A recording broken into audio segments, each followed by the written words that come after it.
Right. Vishnuvardhan Reddy గారు, ఒక్కో ఎమ్మెల్యేను కొనడానికి 100 కోట్ల రూపాయలు ఖర్చు చేస్తున్నారు. అదే విధంగా మంత్రి పదవులు కూడా ఆఫర్ చేస్తున్నారు. కుమారస్వామి మీ పైన చేసినటువంటి ఆరోపణ, కాంగ్రెస్ పార్టీ చేసినటువంటి ఆరోపణ. ఇక రెండో అంశం, మీరు చెప్పినా, అమిత్ షా చెప్పినా, యడ్యూరప్ప చెప్పినా, అనంత్ కుమార్ చెప్పినా, రేపు 104 మందితోనే ఏ రకంగా రేపు బల నిరూపణ పరీక్షలో ఏ రకంగా నెగ్గబోతున్నారు? మీరు నెగ్గుతామని, ఖచ్చితంగా నెగ్గుతామని మీరు చెప్తారు, యడ్యూరప్ప చెప్తారు, అమిత్ షా చెప్తారు, ఎవరి దగ్గర నుంచి ఎంతమందిని తీసుకుంటారు? ఏ రకంగా నెగ్గుతారు? ఈ రోజు బయటపడినటువంటి ఆడియో సాక్షిగా నెగ్గబోతున్నారా? కాదు సార్, ఏ పార్టీ నుంచి ఎంతమందిని తీసుకుంటున్నారో చెప్పాలి. ఎందుకంటే ఇంకా వేరే ఇండిపెండెంట్స్ లేరు అక్కడ. జేడీఎస్ నుంచి ఎంతమందిని తీసుకుంటున్నారు, కాంగ్రెస్ నుంచి ఎంతమందిని తీసుకున్నారు, ఎవరికొరికి ఎంత ఇస్తున్నారు? ఇప్పుడు మీరు ఇందాక చెప్పినట్టుగా 10 మంది ఆల్రెడీ అయిపోయారు. ఎవరి లైఫ్ ఎట్లా సెటిల్ చేయబోతున్నారు చెప్తే మనం అందరూ ఆనందిస్తాం. చెప్పండి ఈశ్వర్ గారు, చెప్పండి. దయచేసి నా సిన్సియర్ రిక్వెస్ట్ కటారి గారికి, మా శర్మ గారికి, మా సోదరికి ఒక 2 నిమిషాలు పూర్తి చేస్తాం. ఒకటి, ప్రజాస్వామ్యంలో కర్ణాటకలో ఎన్నికల్లో ఒక్కటే కాదు, ఈ దేశంలో చాలా సందర్భాల్లో మ్యాజిక్ నెంబర్ వచ్చిన సందర్భంలో ప్రతి రాష్ట్రంలో ఈ రకమైనటువంటి పరిణామాలు నేను గతంలోనే ఇంట్రడక్షన్ లో కూడా ఈ దేశంలో మన 1951 నుంచి ఇప్పుడు కర్ణాటక సంబంధించిన ఎన్నికలు చూస్తున్నాం. మీరు మా రేణుకా గారు ఏంటంటే 63% మంది బీజేపీని వ్యతిరేకించారనేటువంటి విషయాన్ని వారు చెప్పారు. చాలా మంచి విశ్లేషణ అది. ఎందుకంటే మన 2014 ఎన్నికల ఆంధ్రప్రదేశ్లో బీజేపీ, టీడీపీ, పవన్ కళ్యాణ్ ముగ్గురం కలిస్తే మాకు వచ్చింది 42%. అంటే 58% మంది తెలుగుదేశం పార్టీని వ్యతిరేకించారు, మా ముగ్గురిని, మమ్మల్ని, పవన్ కళ్యాణ్ ఆంధ్రాలో. కాబట్టి ఇప్పుడు మనం ఆ రకంగా అయితే నైతికంగా తెలుగుదేశం పార్టీ అధికారంలో ఉండకూడదు. కాబట్టి మరి అది ఎట్లా సమర్థించుకుంటారో తెలుగుదేశం చెప్పాలా, ఒకటి.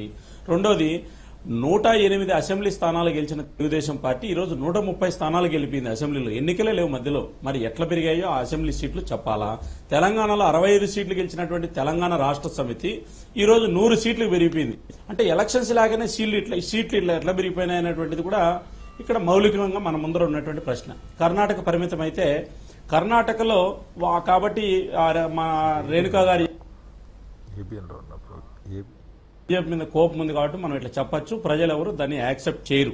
ఎందుకంటే 1000 బర్రెలు తిన్న 1000 బర్రెలు తిన్నటువంటి రాబర్టు పొద్దున్నే వెజిటేరియన్ అయిపోయినట్లు ఆంధ్రాలో ప్రజాస్వామ్యాన్ని ఎట్లా కూని చేస్తున్నారు, 4 ఏళ్లుగా ఎమ్మెల్యేలు ఎట్లా వచ్చారు, మంత్రులు ఎట్లా వచ్చారో వాళ్ళు చెప్పాలా, వివరణ ఇచ్చుకోవాలా.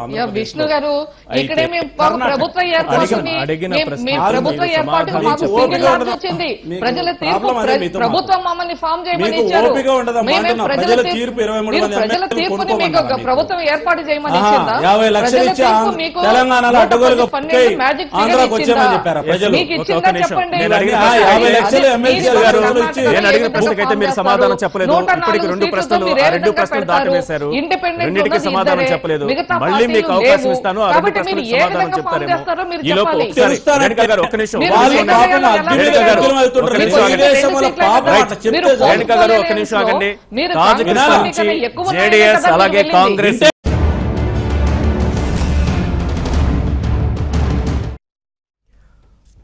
6.5 కోట్ల కన్నడిగులకు రేపు గెలుపు అంకితం చేయబోతున్నామని చాలా కాన్ఫిడెంట్ గా యడ్యూరప్ప చెప్పడం మనం విన్నాం. సంబరాలు చేసుకోవడానికి సిద్ధంగా ఉండండి పార్టీ శ్రేణులకు, ఆశ్చర్యపోవడానికి సిద్ధంగా ఉండండి మిగతా వాళ్ళందరికీ కూడా ఆయన ఒక పిలుపునిచ్చి సంకేతాలు కూడా పంపినటువంటి పరిస్థితి. ఒకవైపేమో బేరసారాలకు సంబంధించినటువంటి ఆడియో టేప్స్ బయటపడుతున్నాయి, మరోవైపు గెలుపు ఖాయమంటున్నారు. ఏం జరగబోతుంది? మనకి మా విష్ణు గారు అనవసరంగా భయపడుతూ ఉన్నారు చెప్పడానికి.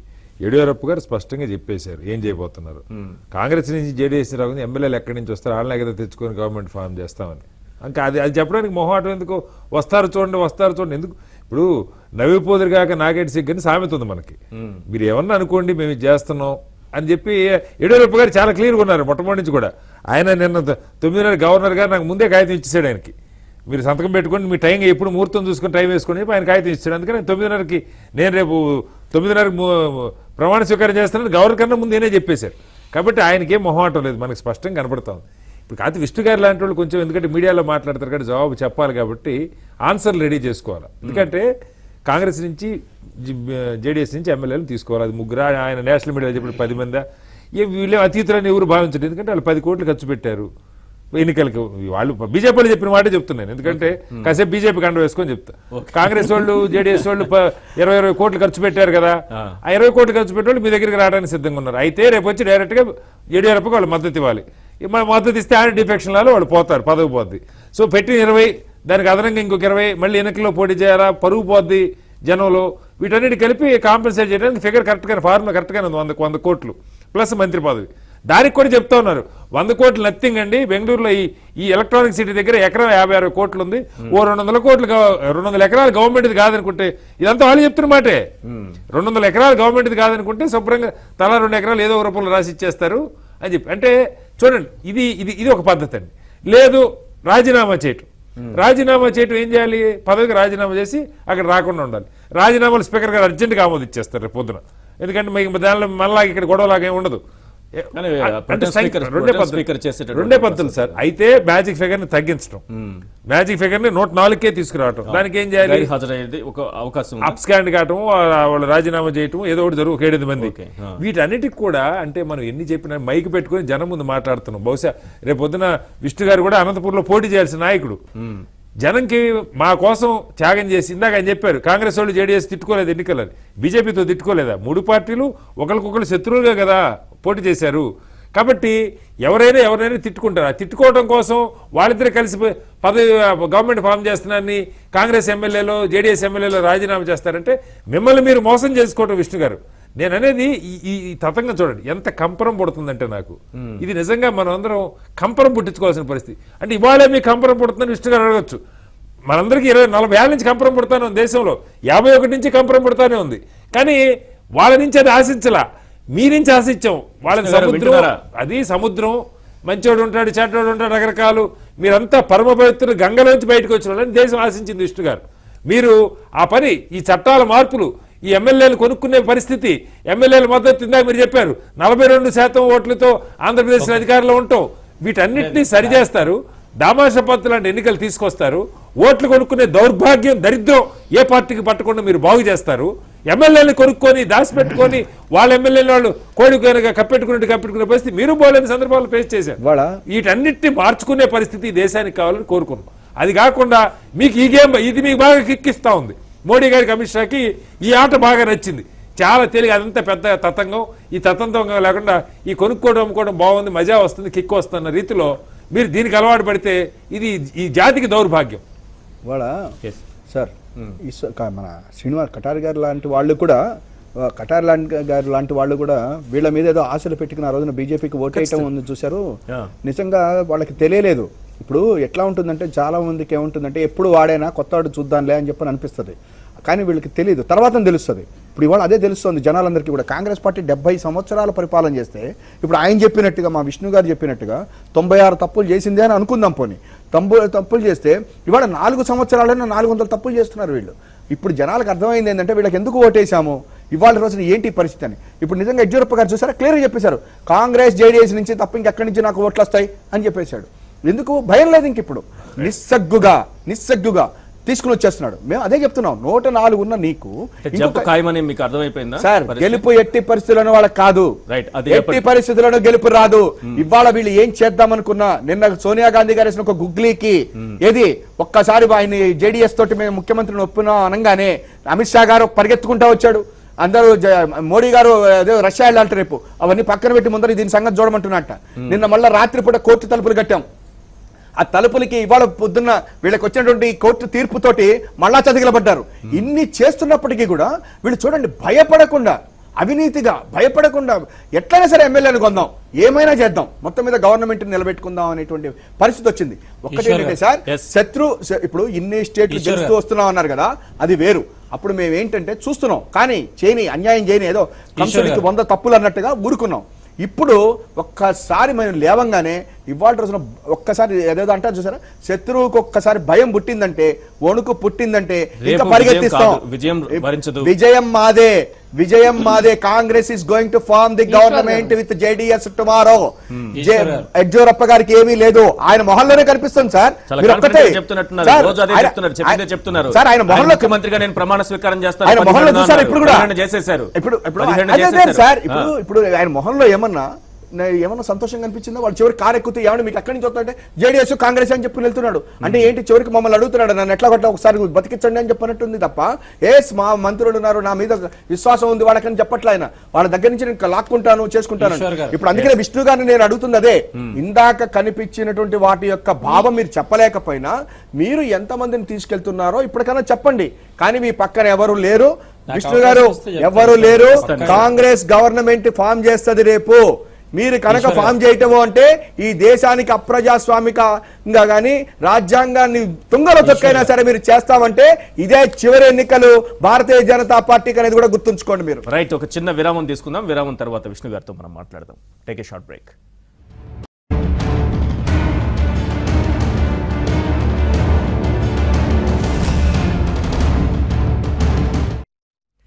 రైట్, విష్ణువర్ధన్ రెడ్డి గారు సూటిగా ప్రశ్నిస్తున్నారు. ఏ రకంగా రేపు బల పరీక్షలో నెగ్గబోతున్నారు? ఇంతకుముందు చూపించినట్టుగా ప్రలోభాలు, బేరసారాలు, లేకపోతే ఆశలు చూపడము, ఆఫర్లు ఇవ్వడము, ఇదేనా మీకున్నటువంటి మార్గం?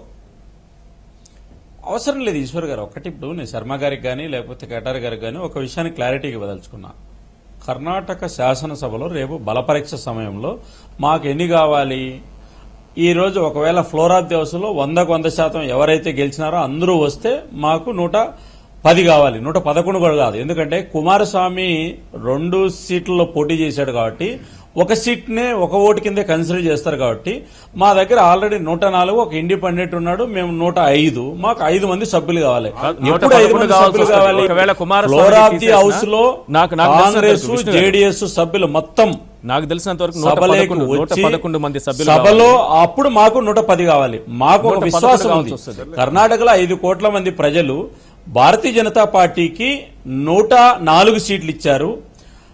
37 సీట్లు మాత్రమే జేడీఎస్ పార్టీకి ఇచ్చారు, 78 సీట్లు కాంగ్రెస్ పార్టీకి ఇచ్చారు. అంటే ఈ 2 పార్టీలు కలిసిన తర్వాత సాంకేతికంగా ఎన్నికల తర్వాత వీళ్ళిద్దరూ ఒక కూటమిగా ఏర్పడి ఎన్నికల్లో తిట్టుకుని 5 ఏళ్లు ప్రతిపక్షంగా ఇప్పుడు ఏదో బీజేపీని నిలవరించాలని చెప్పి సాంకేతిక అంశాన్ని పెట్టుకుని మాకు వ్యతిరేకంగా వాళ్ళిద్దరూ ఒకటి ఇప్పుడు నంబర్ మ్యాజిక్ చేస్తున్నారు. ఇది కర్ణాటక ప్రజలు ఎవరు యాక్సెప్ట్ చేయని అంశం. సాంకేతికంగా వాళ్ళు చెప్పేది కరెక్టే అనుకుందాం కొద్దిసేపు. రేపు జేడీఎస్ పార్టీలో చాలా మంది కాంగ్రెస్ వ్యతిరేకంగా పోటీ చేసి గెలిచారు. వాళ్ళు ఎమ్మెల్యేలు వాళ్ళ దగ్గర ఉండేదానికి సిద్ధంగా లేరు. అదేవిధంగా కాంగ్రెస్ పార్టీకి సంబంధించి కూడా మా మీద ఆరోపణలు చేస్తున్నారు. కానీ వాస్తవం ఏంటంటే కాంగ్రెస్ పార్టీకి సంబంధించిన అనేక మంది ఎమ్మెల్యేలు వాళ్ళ పార్టీ నిర్ణయాన్ని వ్యతిరేకిస్తున్నారు.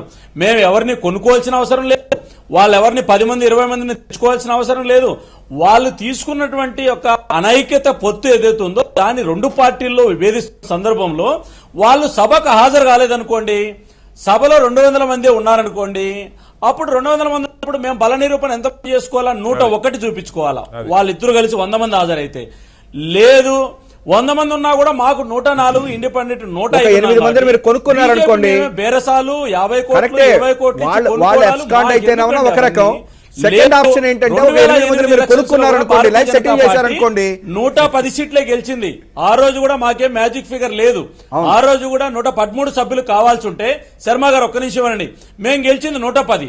ఆ రోజు కాంగ్రెస్ పార్టీ 80 సీట్లు గెలిచింది, జేడీఎస్ 28 సీట్లు గెలిచింది. ఆ రోజు 3 ఎమ్మెల్యేలు భారతీయ జనతా పార్టీలోకి వచ్చారు.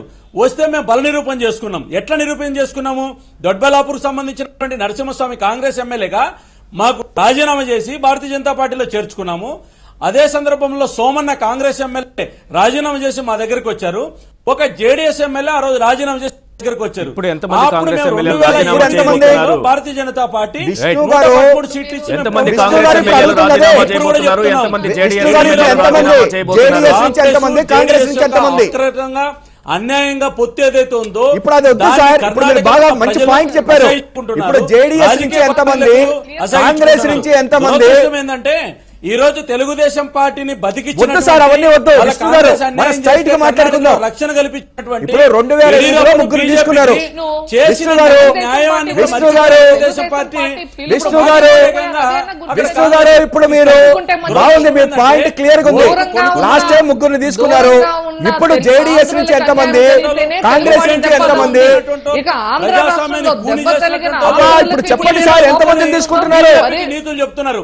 ఒక్క ఓటు కోసం ఈ దేశంలో ప్రధానమంత్రి పదవిని రాజీనామా చేసినటువంటి చరిత్ర అటల్ బిహారీ వాజ్పేయి బీజేపీ. వాజ్పేయి గారికి మోడీ గారికి వాజ్పేయి అద్వానీ వంటి నాయకులు లేనటువంటి బీజేపీని చూస్తున్నాము ఈ రోజు అని బీజేపీ నాయకులే చెప్తున్నారు. వాజ్పేయి లేరు, అద్వానీ లేరు, ఆ బీజేపీ వేరు, ఈ బీజేపీ వేరు, ఈ రెండు వేరు వేరు బీజేపీలు అని బీజేపీ నాయకులు వ్యాఖ్యానిస్తున్నారు. ఎస్ రేణుక గారు చెప్పండి. ఈశ్వర్ గారు, ఇప్పుడు విష్ణు గారు ఇన్ని చెప్తున్నారు, వాజ్పేయి గారు కరెక్టే, మేము కూడా పదే పదే చెప్తున్నాం. ఆ రోజు ఒక్క సీటుతో ఓడిపోయినటువంటి వాజ్పేయి గారు ఎంత హుందాగా ఆ యొక్క ఓటమిని అంగీకరించారు అనేటువంటి, కానీ అది భారతీయ జనతా పార్టీ ఒక గత చరిత్ర. అది ఇప్పుడు అది కాదు. వాజ్పేయి భారతీయ జనతా పార్టీ కార్యాలయాల్లో వెనకపెట్టి మాట్లాడలేనటువంటి పరిస్థితి, ఒక అవమానకరంగా మీరు చేస్తున్నటువంటి పరిస్థితి. కనీసం రెండు చేతులు జోడించి అద్వానీ గారికి నమస్కారం పట్టలేనటువంటి పరిస్థితి ఈ రోజు. కాబట్టి గతంతో పోల్చకండి. గతం వాజ్పేయి ఈ రోజు వేరు. ఇవాళ మీరు పొలిటికల్ కొరియోగ్రఫీ చేస్తున్నారు, పొలిటికల్ ట్రేడింగ్ చేస్తున్నారు ఇవాళ భారతదేశంలో. సహకరిస్తున్నారు. ఇప్పుడు విష్ణు గారు ఒక్క నిమిషం మీరు ఒకసారి వింటే బాగుంటుంది. ప్రజాస్వామ్యం గురించి ఈశ్వర్ గారు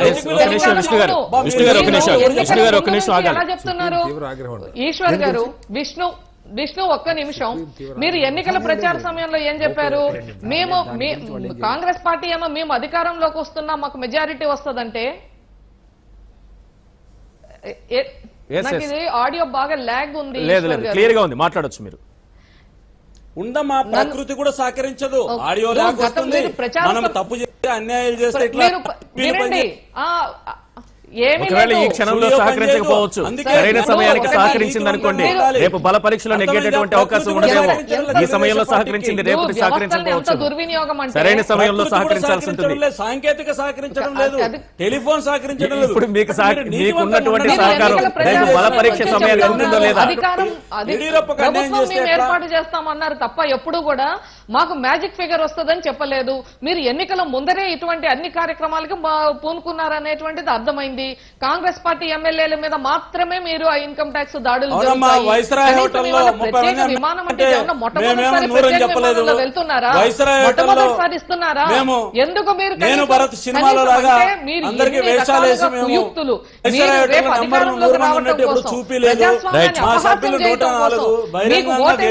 ప్రజలని మీరు రేపు ఏ విధంగా బల పరీక్ష నెగ్గబోతున్నారన్న దానికి సంబంధించి అయితే ఇప్పుడు వరకు సమాధానం రాదు. రేణుక గారు ఒక నిమిషం ఆగండి. ఇది ఇప్పుడు ఆగని చిచ్చు, ఇది ఆగని మంట. ఇది పొరుగు రాష్ట్రాలకు కూడా ఇదే మంట కొనసాగుతుంది. ఈ యొక్క దెబ్బ పొరుగు రాష్ట్రాల్లో తెలుగుదేశం పార్టీ ఇచ్చినటువంటి తీర్పుని మీరు అవమానకరంగా ఏదైతే పెడుతున్నారో, మా పిలుపు ఇక్కడిస్తేనే అక్కడ ఫలితంగా మా పార్టీని వెన్నుపోటు పొడుస్తున్నారు. ఆంధ్ర రాష్ట్రంలో మీ తెలుగుదేశం అనేది ఒకటి చరిత్రలో ఉందంటే ఆ రోజు ఎన్టీ రామారావు గారికి కాంగ్రెస్ అన్యాయం చేస్తే మీ వెనక నిలబడ్డాము, ఎమ్మెల్యేల రక్షణ కల్పించాము. ప్రొటెం స్పీకర్ గా ఎన్నికైనటువంటి బొప్పాయి రూపంలో కాంగ్రెస్ జేడీఎస్ కి ప్రమాదం ఉందా, లేకపోతే జంప్ జిలానీలతో కాంగ్రెస్ పార్టీకి ప్రమాదం ఉందా? రైట్, ఒక్క నిమిషం ఆగాలి, గౌరవిస్తారనుకున్నాం, ఒక్క నిమిషం ఆగాలి. మాటలకు కట్టుబడి ఉంటారనుకున్నాం. రేణుక గారు ఒక నిమిషం, ప్రమాదం ఏ రూపంలో పొంచింది అనుకుంటున్నారు? సార్, మాకు ఇవాళ ప్రమాదం ఆల్రెడీ ఉన్నది, కానీ ఏదో వెన్నుపోటు అనేటువంటిది ఉంది సార్. ఇప్పుడు మా విష్ణు గారు చెప్పినట్టు వెన్నుపోటు అని చెప్పినట్టు, కానీ నిజంగా వీళ్ళు వెన్నుపోటు ఇది ఇప్పటికే అందరూ తెలుసుకున్నారు. మేము 4 సంవత్సరాల నుంచి ఇక్కడ ఉన్నటువంటి తెలుగుదేశం పార్టీకి కానీ మిగతా ప్రాంతీయ పార్టీలందరికీ చెప్తా ఉన్నాం, బీజేపీ మిమ్మల్ని వెన్నుపోటు పడుస్తుంది, వాళ్ళతోటి పోమాకండి అని చెప్పారని. ఎవరైతే వాళ్ళ పక్కన వెళ్తారో వాళ్ళని ఇసిరేస్తారో, రైలు పెట్టలోంచి తోసేస్తారో అని చెప్పాం. వినలా, కానీ ఇప్పుడిప్పుడే అన్ని ప్రాంతీయ పార్టీలకి అర్థమవుతోంది, ప్రాంతీయ పార్టీలకు అర్థమవుతోంది. ఇవాళ ఇక్కడ తెలుగుదేశం కానివ్వండి, ఇక్కడ కేసీఆర్ గారికి కానివ్వండి, అక్కడ నవీన్ పట్నాయక్ కానివ్వండి, వీళ్ళందరికీ ఇప్పుడు అర్థమవుతోంది. భారతీయ జనతా పార్టీని కనుక నిలువరించలేకపోయేటట్లయితే, విష్ణు గారు వినండి, ఇవాళ కనుక భారతీయ జనతా పార్టీని నిలువరించలేకపోయేటట్లయితే ఈ యొక్క ఇది వాళ్ళ పార్టీలు కూడా చుట్టుకుంటుంది అని ఇప్పటికి తెలిసిపోయింది. వాళ్ళందరూ కూడా కాంగ్రెస్ పార్టీకి డెఫినెట్ గా మేము చేస్తున్నటువంటి ఉద్యమానికి వాళ్ళందరూ మద్దతుగా వస్తున్నారు. ఇంకొకటే విష్ణు సార్, గారు, మీరు- మీరు ఎంతసేపటికి మీరు కూడా రాత్రి కలలు మీరు కనండి ఒక్క నిమిషం విష్ణు గారు, నైట్ కలలు మీరు కనండి ఎంతసేపటికి కూడా ఇక్కడ ఉన్నటువంటి ప్రాంతీయ పార్టీలు నైట్ పట్టుకుని కలలు కనండి వాళ్ళేదో చెప్తున్నా. అన్యాయం చేశారు, యడ్యూరప్ప గారికి వెన్నుపోటు ప్రజలు పొడిచారు కాదు, మిమ్మల్ని చేదరించుకొని మీరు పొడిచేటట్టు వెన్నుపోట్లు మీకున్న చాలా సీట్లు ఉన్నాయి. పోయి 78 మీ సీట్లు పక్కన ఉన్న గెలిస్తే శివసేనకు మీరు వెన్నుపోటు అడ్డగోలుగా పొడిచారు, ముఖ్యమంత్రి మీ పదవి పక్కన ఉన్న కోసం తెలుగుదేశం యడ్యూరప్ప పార్టీకి దగ్గరికి వెన్నుపోటు పొడిచారు. మీకు కనిపించిన వాళ్ళందరికీ వెన్నుపోట్లు పొడవటమే మీ ముఖ్యం. ఇంకా అన్నిటికంటే కూడా ముఖ్యం ఏంటంటే చేతులు కలిపి అన్యాయం చేసేటువంటి మీరా సార్ ఏమి సార్, మేమే కాదు అన్యాయం చేసింది కూడా మీరే. ఇప్పుడు చూడండి నిజంగా ఇవాళ జేడీఎస్ కి మీరు చేస్తున్నటువంటి ఇది, ఇప్పుడు మీరు చెప్తున్నారు యడ్యూరప్ప గారికి వెన్నుపోటుట, యడ్యూరప్ప గారికి వెన్నుపోటు ఏంటి సార్? మీరు వెన్నుపోటు పొడవలేదా ఆంధ్రప్రదేశ్ కి? ఆంధ్ర రాష్ట్ర తెలుగు ప్రజలకు మీరు చేసినటువంటి వెన్నుపోటు ఇంతకంటే ఎక్కువ. ఇవాళ ఒక్కటి విష్ణు గారు మీరు గ్రహించాల్సింది, మొత్తం మీద మీరు తెలుగుదేశం వినండి, అలెగ్జాండర్ లాగా అన్యాయాలు చేసుకుంటా 20 రాష్ట్రాల దాకా వచ్చినటువంటి నరేంద్ర మోడీ గారిని కర్ణాటకలో నిలువరించాం, స్పీడ్ బ్రేకర్ పెట్టాం. ఒక పురుషోత్తములాగా రాహుల్ గాంధీ అడ్డం తగిలాడు మీకు. ఇక ఇక్కడ కర్ణాటక నుంచి మీ యొక్క డౌన్ ఫాల్ స్టార్ట్ అయింది. వాళ్ళు నిర్ణయించుకోండి, వెన్నుపోట్లు ఉండవు, ముందు పోట్లే ఉంటాయి. రాష్ట్ర ప్రజలు, దేశ ప్రజలు మీకు జాగ్రత్త. ఉత్తరప్రదేశ్ పోతే ఓడిపోయాడు, అవన్నీ అయిపోయినాయి, అవన్నీ చెప్తున్నా మీకు, అవన్నీ అయిపోయినాయి బ్రదర్, అవన్నీ అయిపోయినాయి. నేనే చెప్తున్నా, బీహార్ లో ఓడిపోయారు, ఢిల్లీలో ఓడిపోయారు, ఇవన్నీ వద్దు. పంజాబ్ లో ఓడిపోయారు, వద్దు. గోవాలో మీరు ఓడిపోయి గెలిచారు. విష్ణు గారు ఒక్కటే, ఇప్పటి వరకు మీరు 20 రాష్ట్రాలు గెలిచామని చెప్పుకుంటున్నటువంటి మీకు కర్ణాటకలో నిన్న మేము వేసినటువంటి గుగ్లీతో కింద పడ్డారు. బ్రేక్ పడింది, జాగ్రత్త, బ్రేక్ పడింది, జాగ్రత్త. కర్ణాటకలో మిమ్మల్ని ఎక్కడికి ఎంటర్ కానివ్వం. ఇవాళ కర్ణాటకలో మేము వేసినటువంటి గుగ్లీతోటి స్పీడ్ బ్రేకర్ మీకు పడింది. ఇక మీరు ముందుకు పోలేరు. పురుషోత్తముడు లాంటి రాహుల్ గాంధీ అలెగ్జాండర్ ని నిలువరించాడు. ఇక విజయం మాదే, జాగ్రత్త విష్ణు గారు, విజయం మాదే. అయిపోయింది. బాగుంటుంది పురుషోత్తముడు ఎందుకు హిట్లర్ అనండి సార్, మీ హిట్లర్ అడుగు పెట్టమనండి కర్ణాటక. బాగా హిట్లర్ కాదు, హిట్లర్ మాకు లేడు, హిట్లర్ లేదు, అధికారంలో లేవు కదా, అధికారంలో మేము లేవు. హిట్లర్ కావడానికి మేము అధికారంలో లేము. నేను మోడీ గారిని హిట్లర్ అని కూడా అనను నేను, ఎందుకంటే ఒక పరిపాలన చేసుకుంటాడు. రాహుల్ గాంధీని పద్దన్నే మీరు బెంగళూరు పంపేయండి సార్.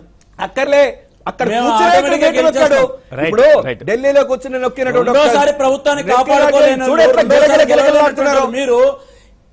మమ్మల్ని సార్ చెప్పేది 5 సార్లు 6 సార్లు గెలిచినటువంటి వాళ్ళు ఒక రాష్ట్రంలో మమ్మల్ని చెప్పేది మీరు. నీతివంతమైన పాలన 4 ఏళ్ళు ఈ దేశంలో 23 సార్లు లేదు సార్.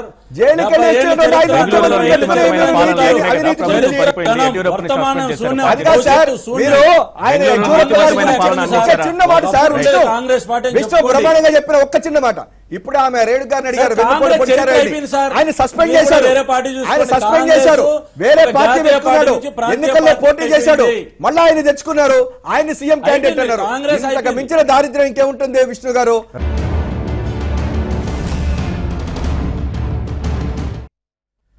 కటారి గారు, ఇక్కడ ప్రొటెం స్పీకర్ ఎన్నిక వివాదం అని చాలా చర్చ జరుగుతున్న సమయంలోనే, అంటే వ్యక్తిని ఎన్నుకోవడం, ఆ వ్యక్తే వివాదాస్పదుడు అనేది గతంలో జరిగినటువంటి అనేక సందర్భాల్లో రుజువు చేస్తున్నటువంటి అంశం. ఈ ఓవరాల్గా ప్రొటెం స్పీకర్ ద్వారా, ఈరోజు ఎన్నికైన వ్యక్తి ద్వారా, బొపాయి ద్వారా రేపు కాంగ్రెస్ జేడీఎస్ కూటమికి ఏదైనా ప్రమాదం ఉందా?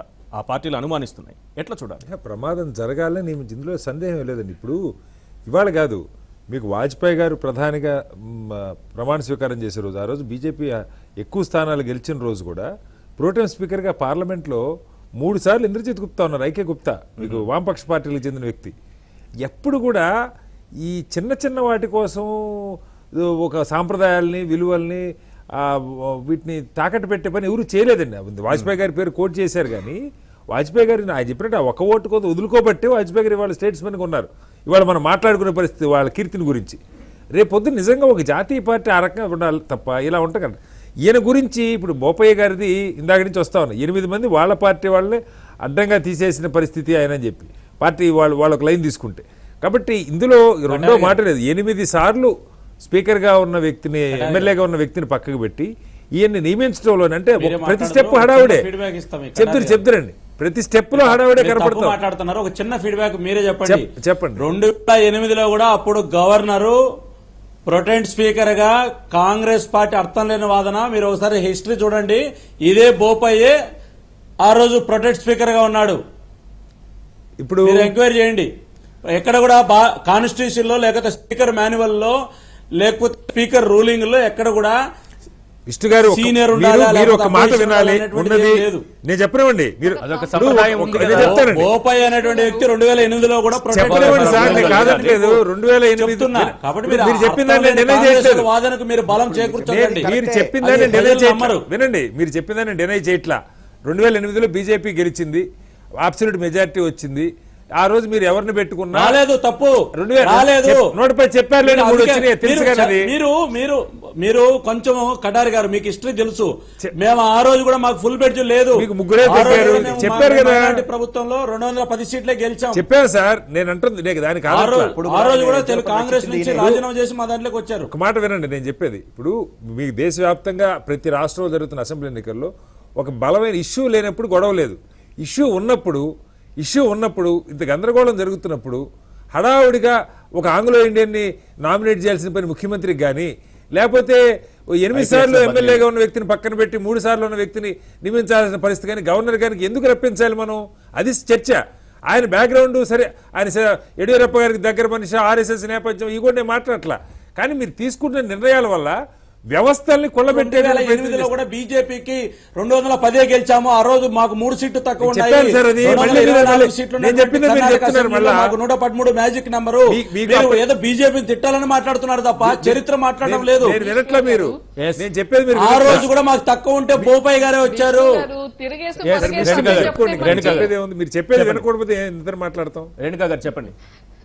ఇప్పుడు ఒకటి ఈశ్వర్ గారు వీళ్ళ వీళ్ళ వీళ్ళు ఆడేదే ఒక దొంగాట మళ్ళీ దాంట్లో తొండాట అంటే చీటింగ్ ది గేమ్ అన్నమాట. రేపు వీళ్ళు ప్రొటెం స్పీకర్ ఎన్నిక విషయంలో కూడా గవర్నర్ కూడా తప్పు చేశారు. గవర్నర్ కూడా ఒక సాంప్రదాయం ఉంది మనకి ఒక సీనియర్స్ ని ప్రోటెం స్పీకర్ గా పెట్టుకొని ఆంధ్రలో గవర్నర్ గారు మీకు వైఎస్ఆర్సీపీ నుంచి వస్తే నలుగురు మంత్రులు చేసినట్టు మీరు 23 మంది ఎమ్మెల్యేలను చేర్చుకుంటే కూడా వైసీపీ నుంచి ఏం మాట్లాడరు. ఒక నిమిషం ఆగాలి. ఒక నిమిషం వినండి ఒక నిమిషం మీరు ఎవరి వాయిస్ దాని మీద మీరు సమాధానం చెప్పలేదు తల్లి. 23 మంది ఎమ్మెల్యేలు చేరిన దాని మీద ఇప్పటిదాకా నువ్వు సమాధానం చెప్పడంలే. మీరు వినండి టీడీపీ 23 మంది ఎమ్మెల్యేలు చేర్చుకున్నారు. దానికి మాత్రం సమాధానం చెప్పరు. నలుగురు ఎమ్మెల్యేలను రాజ్యాంగానికి వ్యతిరేకంగా మంత్రి విష్ణు గారు ఒక నిమిషం ఆగాలి. తెలుగుదేశం వాళ్ళకి ఏం కావాలో అవి మాట్లాడతారు. ఇవాళ కూడా మీ అడ్వకేట్ ఏమన్నారు సీక్రెట్ బ్యాలెట్ కావాలంట. మీరు రేపు కూడా ఇది సవ్యంగా సాగుతుందనేటువంటి నమ్మకం నాకైతే లేదు. రేపు మీరు అక్కడికి వెళ్ళిన తర్వాత కొద్ది మందిని ఈలోగా కొనుగోలు చేసే ప్రయత్నం చేస్తారు, కొద్ది మందిని బ్లాక్ మెయిల్ చేసి బెదిరింపులు చేస్తారు, కొద్ది మందిని చివరికి అబ్సెంట్ అయినా అవ్వమని అంటారు, లేదా కొద్ది మందికి అర్ధాంతరంగా గుండె నొప్పులు వచ్చి హాస్పిటల్లో అయినా జాయిన్ అవుతారు. మీరు సీక్రెట్ బ్యాలెట్ అడిగితే ఇవాళ సుప్రీంకోర్టు ఒప్పుకోలేదు. కాబట్టి రేపు మీరు వాయిస్ ఓట్ అన్నారు. వాయిస్ ఓట్ అంటే గందరగోళం ఉంటుంది. గందరగోళంలో మనం చూసాం పార్లమెంట్ లో అవిశ్వాస తీర్మానానికి అంటే గందరగోళం how to make head count అని చెప్పి మీరు 3 వారాలు గడిపేశారు. ఈ వాయిస్ కౌంట్ అన్నారు, డివిజివ్ అన్నారు, వీడియోలు తీయొద్దు అన్నారు.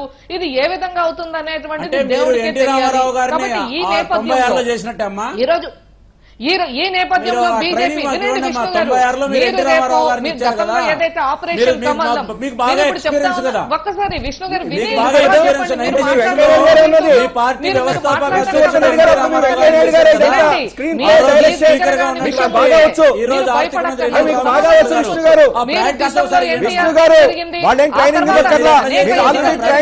ఆ ఎన్నికల్లో చంద్రబాబు నాయుడు యాక్సెప్ట్ చేశారు. ఆ రోజు ప్రజాస్వామ్యాన్ని ఎట్లా పూర్తి చేశారు, స్పీకర్ అడ్డు పెట్టుకొని మీరు ఎట్లా చేశారు, లేకుండా ఎట్లా చూపించారు, వ్యవస్థాపకుడు ఎన్టీ రామారావు గారిని ఎట్లా అన్యాయం చేసి సభలో సభానాయకుడిగా మాట్లాడలేకుండా మీ స్పీకర్ ఎట్లా చేశాడు, 23 మంది ఎమ్మెల్యేలను ఇప్పుడు స్పీకర్ ఏం మాట్లాడుతున్నా ఎట్లా చేస్తున్నాడు,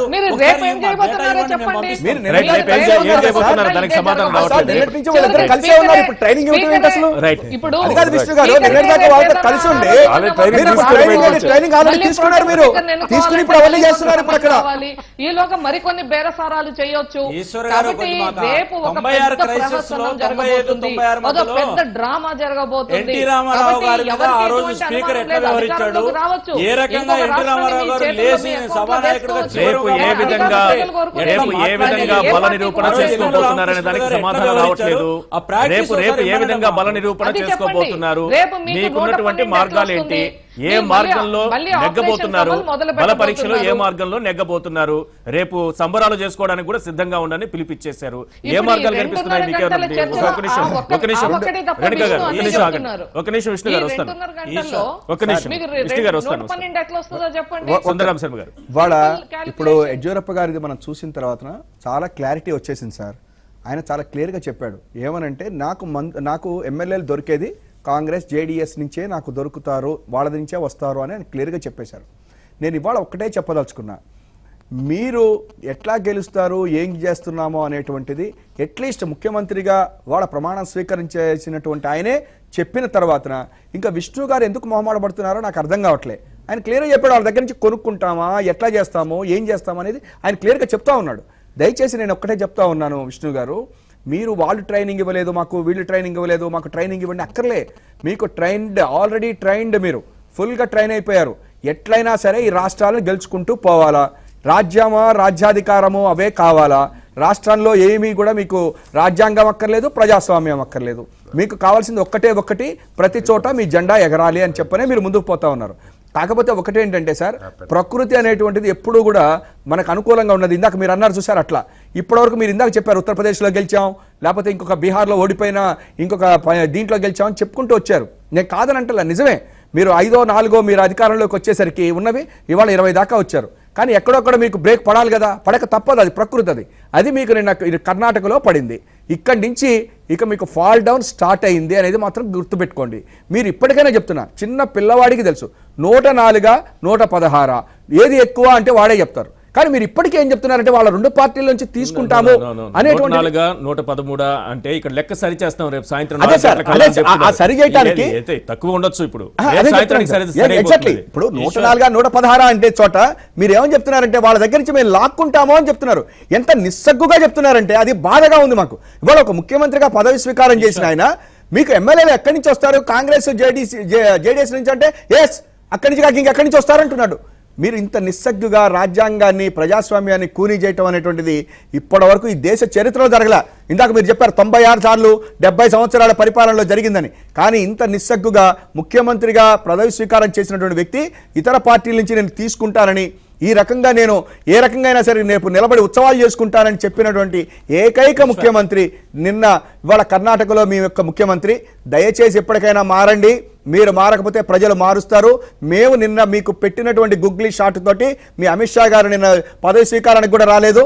దయచేసి మీరు చెప్పేటువంటివి నీతులు ఇంక మానేయండి. కాంగ్రెస్ పార్టీని తిట్టడం మానేసి మీరు లెక్క సరి చేసుకుంటాము, ఎట్లా చేసుకుంటాం అనేది మీరు కూడా ఒక్కసారి కరెక్షన్ చేసుకోండి. లేదు యడ్యూరప్ప గారు చెప్పిందే మీరు చెప్పండి, యడ్యూరప్ప గారు చెప్పిందే మీరు చెప్పండి ఒక్కసారి. డబ్బింగ్ ఒకసారి మీరు కూడా డబ్ చేస్తారు, డబ్బింగ్ అనుకుని డబ్ చేస్తారు. లేదు ఎంతమందికి లైఫ్ సెటిల్ చేస్తున్నారో చెప్పేయండి, ఆనందపడతారు. రాష్ట్రానికి అందరికీ